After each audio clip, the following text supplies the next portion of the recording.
Oui, nous sommes réunis ce matin pour assister à une grande conférence islamique organisée par la Jamia Moussafa, ici au Sénégal, donc, avec la représentation diplomatique de la République islamique d'Iran, et concomitamment avec les Rabitas, l'association des Rabitas Ouléma du Sénégal.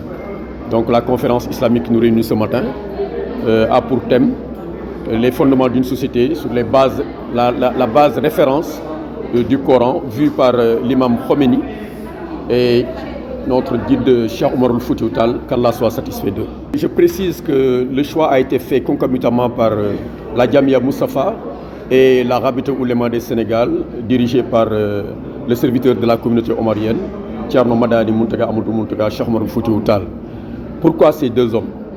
Vous n'êtes pas sans savoir que l'imam Khomeini a dirigé en 1979 la grande révolution iranienne qui a destitué la monarchie perse iranienne pour installer une république islamique en Iran, après un séjour bien sûr dans la République française.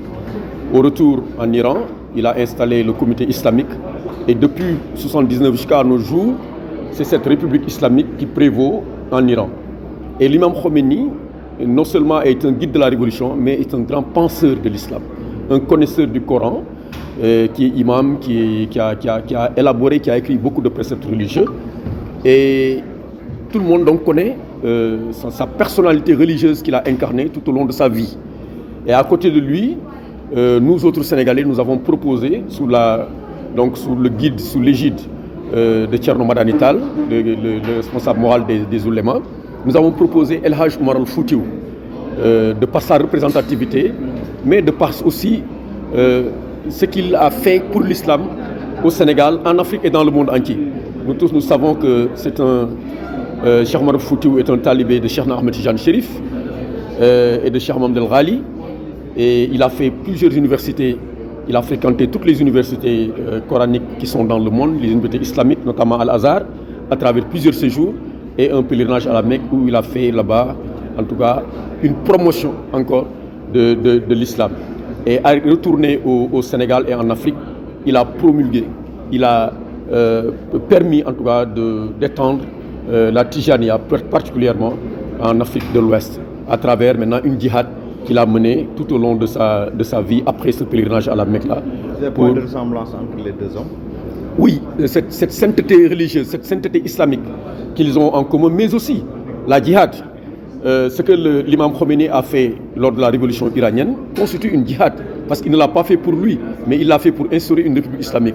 Ce que Cheikh Omar Foutiyou a fait tout au long de sa vie ici en Afrique de l'Ouest pour installer l'islam à travers l'Afrique de l'Ouest, à travers l'Afrique tout court, est aussi un acte d'une générosité religieuse extraordinaire. Donc c'est tous deux des moudjahidines, des combattants de la foi qui ont, dans leur époque particulière, dans leur époque déterminée, contribué à l'émancipation, à l'expansion de l'islam à travers le monde. Alors revenez sur le choix du thème. Le choix du thème, donc, c'est le fondement d'une société, d'une bonne société, sur la base, sur la référence du Coran, vue par El Hajj Omar al-Foutiyou Tall et l'imam Khomeini. Alors, pour une dernière question, pratiquement l'unité de la Oumma est revenue plusieurs fois dans les déclarations.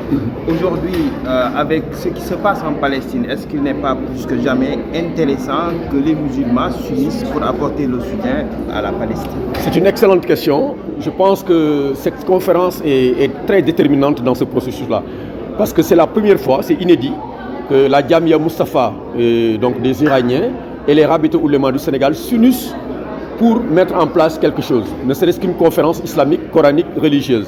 Mais au-delà de tout ça, derrière, il y a effectivement un début de collaboration pour étudier des questions de ce genre. La question de la Palestine, et aujourd'hui, elle préoccupe tout le monde musulman, tout le monde islamique.